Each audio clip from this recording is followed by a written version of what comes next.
Lenny and I appreciate the chance to be here, and thank you, Miss Dixie. We got to visit the other day, and it just worked out really good. It's good to see y'all. It's been a while since I've been in Pickens County bus, but it's a good to be back with your party. And we've thank you for what y'all do for everyone, for our effort, what we do. Now, you might get a double barrel of Franklin, if that's okay, because what Senator Payne just said is one of my favorite ones.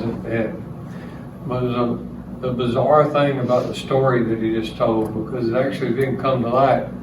What I read goes back, it actually was extracted from Madison's notes, but they really didn't discover it until about 1828. It was extracted from the proceedings of that particular part, because they've been in session 4 or 5 weeks. Franklin challenged them about, says, in the early days of the conflict, we turned to ask the Father of lights to illuminate our way. Right. And then he says, have we now forgotten that powerful friend? And then Franklin said this, if I can remember this, he said, I've lived, sir, a long time, and the longer I live, the more convincing proofs I see of this truth, that God governs in the affairs of men. Now, parenthetically, remember, Franklin was not a deacon in the First Baptist Church of Philadelphia. By any stretch of the imagination. He says, I've lived, sir, a long time. The longer I live, the more convincing proofs I see of this truth, that God governs in the affairs of men. And then he says, if a sparrow cannot fall to the ground without its notice, is it probable that an empire could rise without its aid? Then Franklin says, we have been assured, sir, in the sacred writings, and sir, he was speaking to Washington. We've been assured, sir, in the sacred writings, that except the Lord build the house, they labor in vain to build it. 127:1 Psalm. And then he said, I firmly believe this. But I also believe that without his concurring aid, we shall succeed in this political building no better than the builders of Babel. We shall be divided by, see if this sounds familiar, we shall be divided by our little partial local interests. Our projects shall be confounded. And he said, I fear that we shall become a reproach and byword down to future ages. And then what is worse? Mankind may despair of establishing governments by human wisdom and leave it to chance war or conquest. And then he said, I hereby call on Congress to pray. Now what's the other part of that too is that Alexander Hamilton mocked it. And they didn't vote that day to do that. Matter of fact, they rejected it. Now they came to their senses a little while later and kind of put 2 and 2 together, and that's why they still pray before Congress today. But, amen. That's where it is. Of course, it was I think Justice Kavanaugh's book is that name, but those words also come from Franklin too, because of the importance of the selection. Franklin was asked after those proceedings, actually not during the time, but afterwards, a lady asked him, said, my dear Mr. Franklin, what kind of government has we for? Is it a monarchy or a republic? And it was Franklin that said, a republic if we can keep it. And that's what this election is about. That's clearly what this is about. It will be a republic if we can keep it. So thank y'all for what you do here in this county. Thank you for watching my back many times. Y'all let me do this. I get to do this. I get up every morning. We try to instill that into our folks. Is the fact we're blessed with 525 employees. They know that they hear it from me. They hear it from our leadership. 10 years ago, when y'all let me start doing this, I tricked some smart people into coming with me because they helped me get in it, and I told them they had to help me get out of it. But our team, we pray over our folks. We expect the best. We believe that you don't have to be the government all the time. I mean, there's a government job to do, but we don't believe you have to perform like the government. You can actually help people. And that's what I hope we're going to be found doing. I hope that's what you hear from us and see. I thought tonight, if it's okay, I maybe do a couple things real quick, give you maybe a little overview of what's happening in our world from a standpoint of where this whole thing we call agriculture is, and maybe a little state of the state, just real quick. I'm going to say real quick a couple of times in just a second. I'm going to tell you why. Real quick on that, I'd love to share a few COVID-related things to us from our world too, because Louis Hunter's here. We were involved in some of the early days of this, and then Senator Payne and I did some of it when I didn't know he was going to be there, and I don't think he was surprised to see me when there was some crazy things happening in the early COVID times, but there were some other things that you would never have seen that it's in our world that actually helps keep the rest of the world kind of going on. Then I'd love to take some questions. I have one final challenge. The reason I say real quick, because my wife's about to be a grandma, and she don't know how to do it, and I don't know how to do mine either, because my daughter's on the way to the hospital, and I love y'all. Not that much. I'll tell you, we're going to game. You seen it? Oh, you hadn't even seen it. She is on the way to the hospital. She said, don't call because I'll start crying, and she says, I'm on the way to games. What did you tell me? Well, he's going to talk real fast. Molly can relive this for I thought you. she seemed so calm. And we don't have, any of y'all got one of those? We don't have one. We got grand dog. I got 6. We might have grandson, so we're gonna find out what his name is for a while. So, Lord willing, she's been very healthy. God's blessed. This is good. Thank God the young people that I get it. Y'all want to talk about a son-in-law? I'm gonna go ahead and do that. Boy come to us 6 years ago. We knew it was coming. They went to Texas. They made it Texas A&M. You don't talk about a blessing for a son-in-law. I've got some business in Atlanta. I'm gonna come see you. And I'm thinking, yeah, I know what your business is. Come on. We sat down. He brings in a satchel. Since the day I just want to ask y'all permission to marry Caroline, of course. And so we've been praying you for 26 years. Didn't know what your name was, but that's cool. Everything's good. We went bowling and all that kind of stuff. Then he picks up his sack. He said, "But can I give her this? I just got to do it now. Whenever she comes in." And it's ring, big as your coffee cup. And that's cool, fine. But he said, "I got something else." And we didn't know what. He said, "Would it be all right? Would it be all right if I go ahead and give her a Bible with her new name?" Yeah, that's when I looked at him. I said, "That ain't fair." That right there.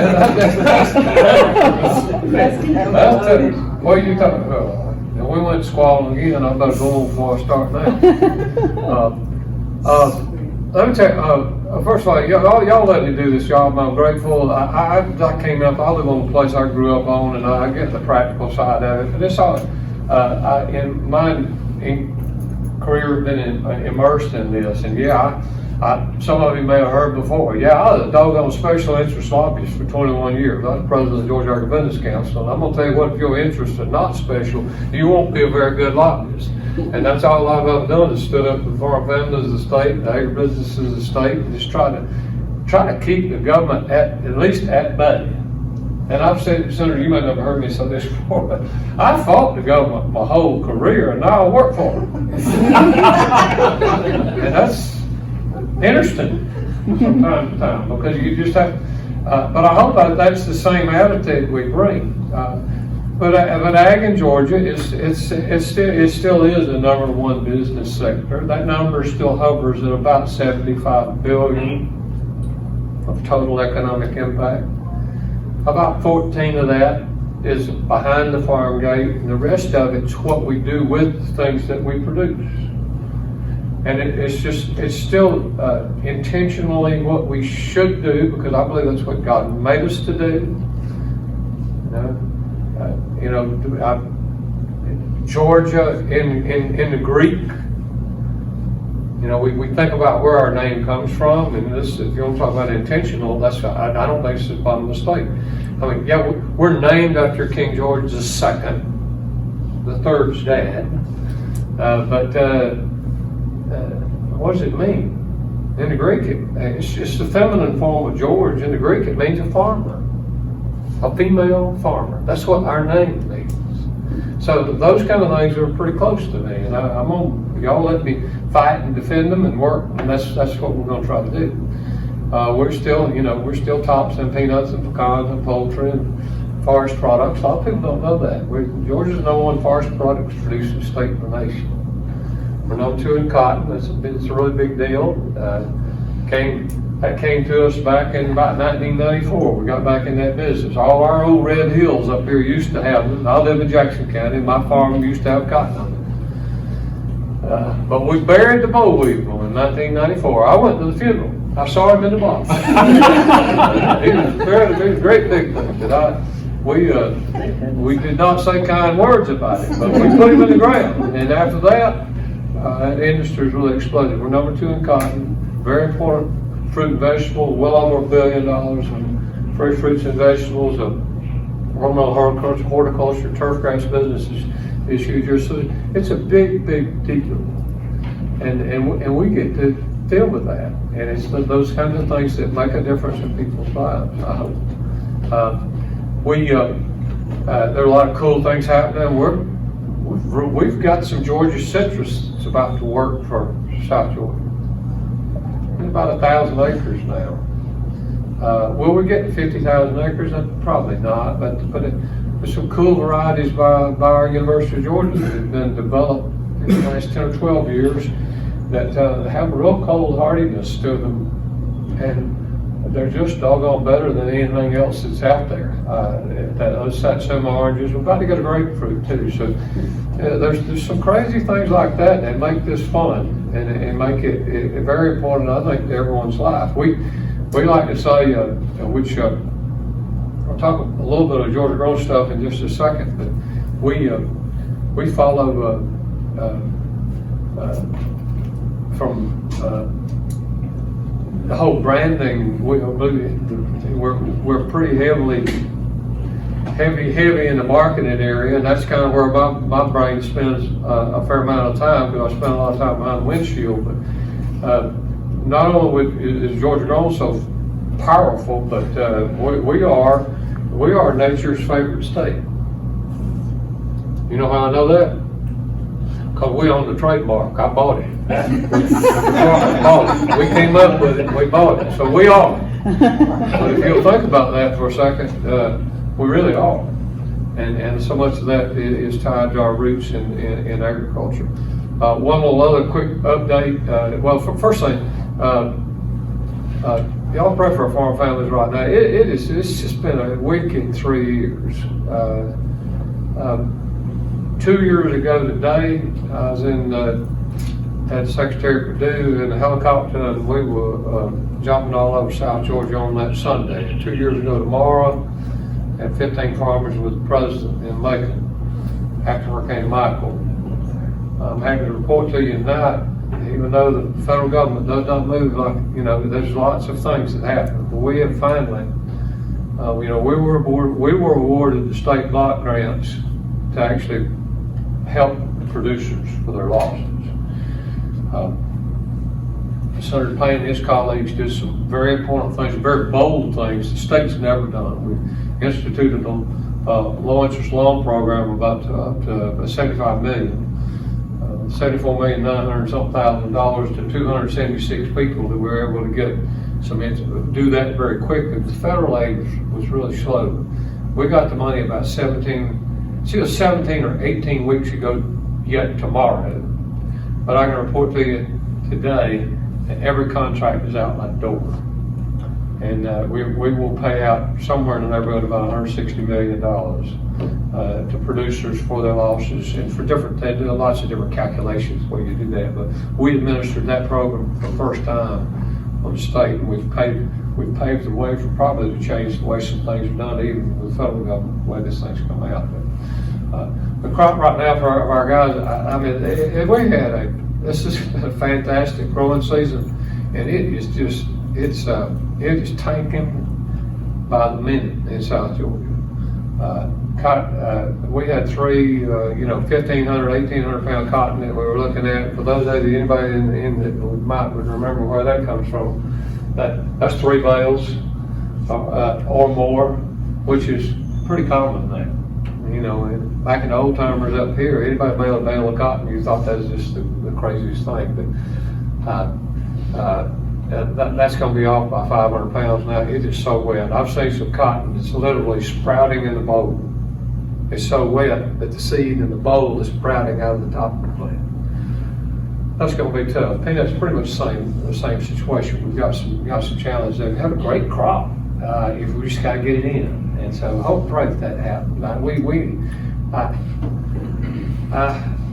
I hate praying for hot weather, but I'm going to tell you what, because we're usually praying for rain, but right now we need a situation dry. It's just too wet for them to plow. It's just too wet for them to plow the peanuts. Yeah, then got peanuts on top of the ground, and it just doesn't work in an overcast day. And but this thing's shaping up that maybe we can rescue by the end of the year, and that's good. And egg market's good, poultry market's back good. We're heading into holidays, and those always get real competitive for them and real good. So, but if you would, that's a little snapshot, maybe a little bit too long, but I'd love to take a question too if you got some in a second. Let me talk about COVID real quick though, because Louis is sitting back here, and Louis and I, we weren't on the first call, we were on the second one, if I remember right. But Mayor Steve Tumlin from Marietta called me, and I had no idea you were going to be here tonight, so that's kind of cool. Well, just so everybody knows why I'm here, and Senator, everybody's looking at me weird. I work for the Cobb County Sheriff, but I just bought a place in Bent Tree, so hopefully this is going to be my full-time home, not too far down the road, and I want to get involved with you folks, because I was a commissioner in Cobb for a while, and I'm like the sheriff now. But y'all taking dues tonight, aren't you? Yeah. I'm full-time, I want dues paid. That's on the import fee, right? Hey, man, you don't have to live here to pay. You pay that. Okay. Now, Mayor Tumlin called me, and see, we all had those horrors when food service and schools shut down in March.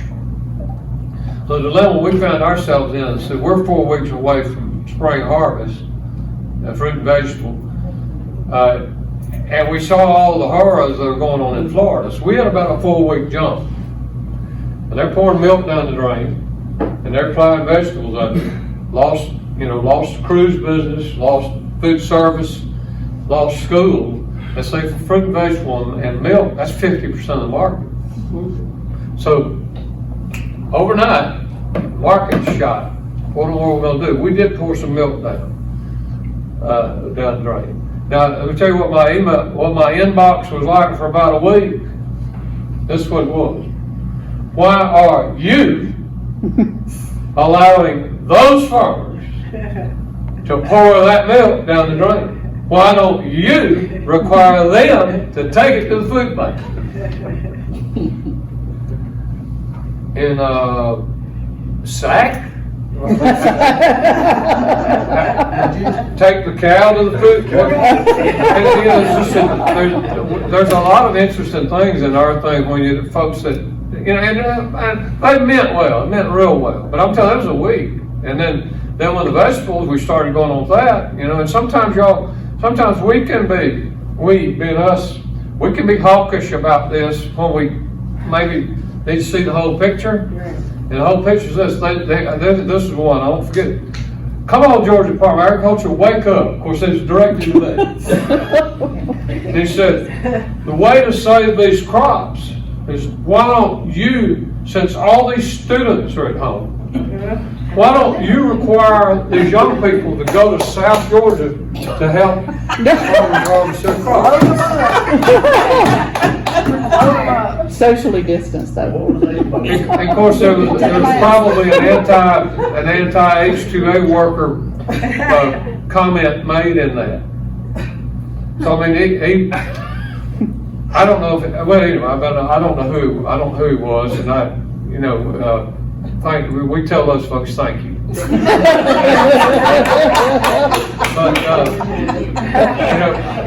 here's what we did. That's where Louis comes in. Mayor Steve Tumlin called. He said, "Are you going to get? What's the regulation going to be? We've got our downtown farmers market in Marietta.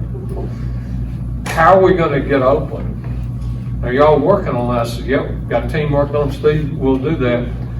And then Steve had a little hesitation in his vote. He said, "Well, folks are scared. Folks not sure what's coming." I said, "Well, I think your market's going to be more. I think it's going to be more important than ever, and I think it's going to be more successful than ever. And there's going to be opportunities for the producers that have something to sell. It's going to be good." But I remember I said, "Steve, we're not dreaming big enough." He said, "What do you mean?" I said, "Let's think about it a minute. Your folks are scared. They're not going to feed themselves from the Marietta Farmers Market. There's not enough there. I mean, it's nice." I said, "That's where you go get a couple of bags and get a latte and walk around and it's all cool, but that's not going to address the issue that you have." I said, let's go industrial. Let's go to Jeremiah Miller Park. I'll get the 53-foot trailers. We'll have more than people can care to have. We can pre-order. I don't know how in the world we're going to do it, but I said, he said, "You won't do it." I said, "Whoa, wait a minute. Don't do that." I said, "Yeah, they will." I said, "We'll get the guys to do it." He says, "Let me get together." Went to Louis' boss, Sheriff Neil Warren. A couple of days, we had another Zoom call. The mayor, the chamber, everybody said, "Whoa, y'all want to do this? We'll do it." 28th of May, right before 24th of May, 23rd of May, right before weekend of Memorial Day. Had 7,000 cars in Cobb County and did about $300,000 worth of business. Had the first 53-foot trailer of sweet corn out of South Georgia there.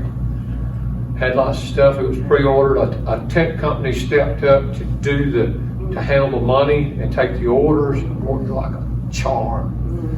But not to be outdone, I had given a briefing to the House caucus, or House. Actually, the Republican and Democrat both were all just the House representatives.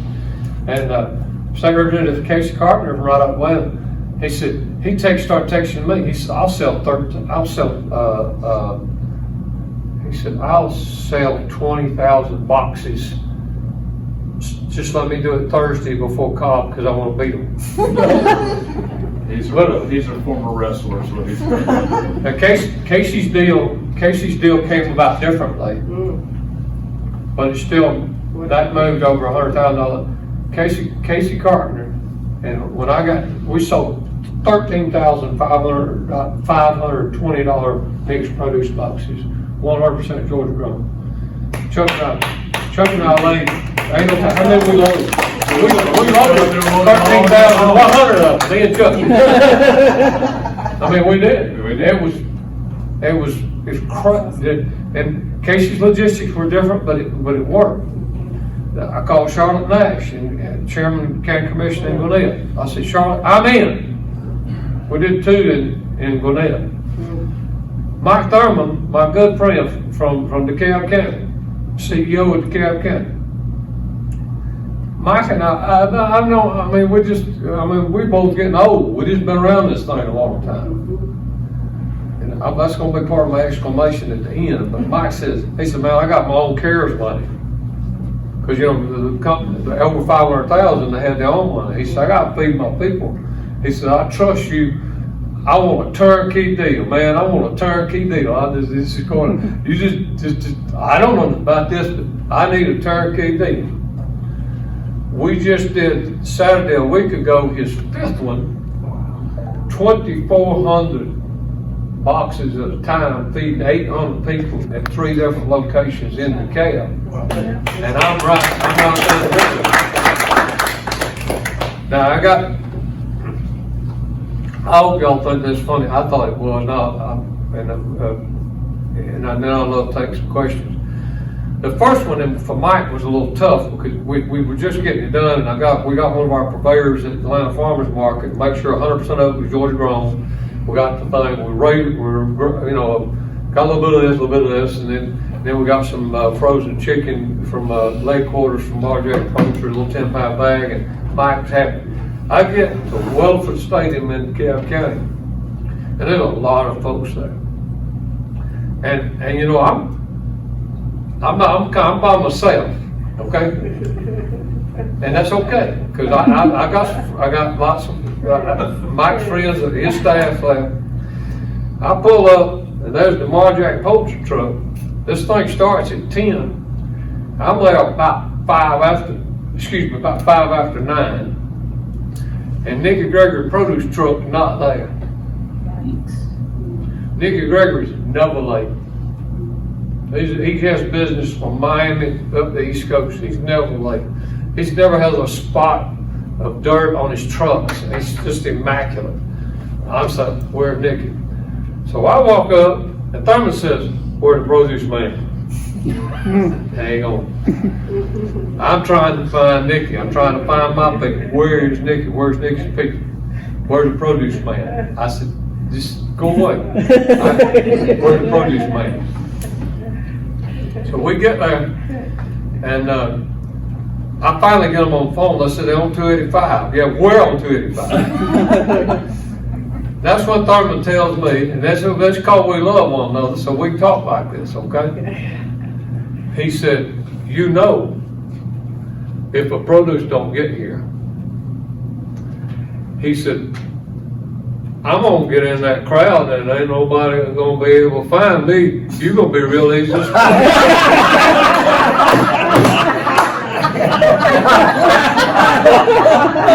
And when folks ask me what a produce is, I'm gonna say, I don't know that. That happens sure as we stand here. And about 25 after 10, at 25 after 9, the produce got there, and there we all live happily ever after.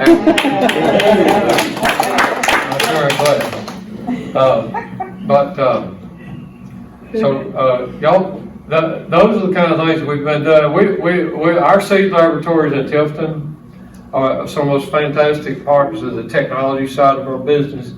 And so somebody looks at the seed, yeah. Somebody has to ensure the integrity of the seed for agriculture, but also for you at home, whether it's vegetable seeds or flower seeds or plants.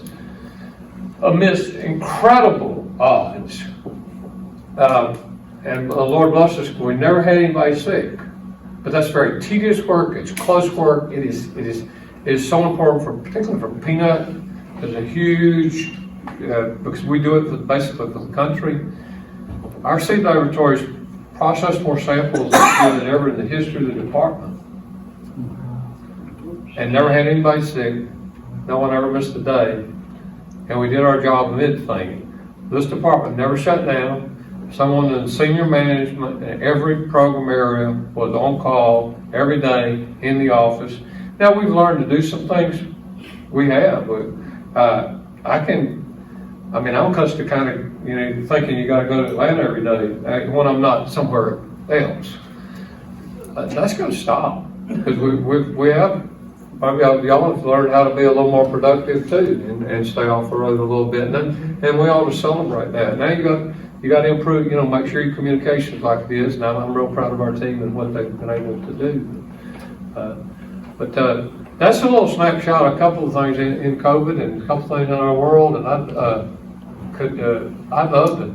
I have one, Mr. Chairman. I have one parting shot when we get done. But can I take a few questions if anybody has them? Please. If y'all have them, anything's fair game. How was the blueberry crop this year? It was fair.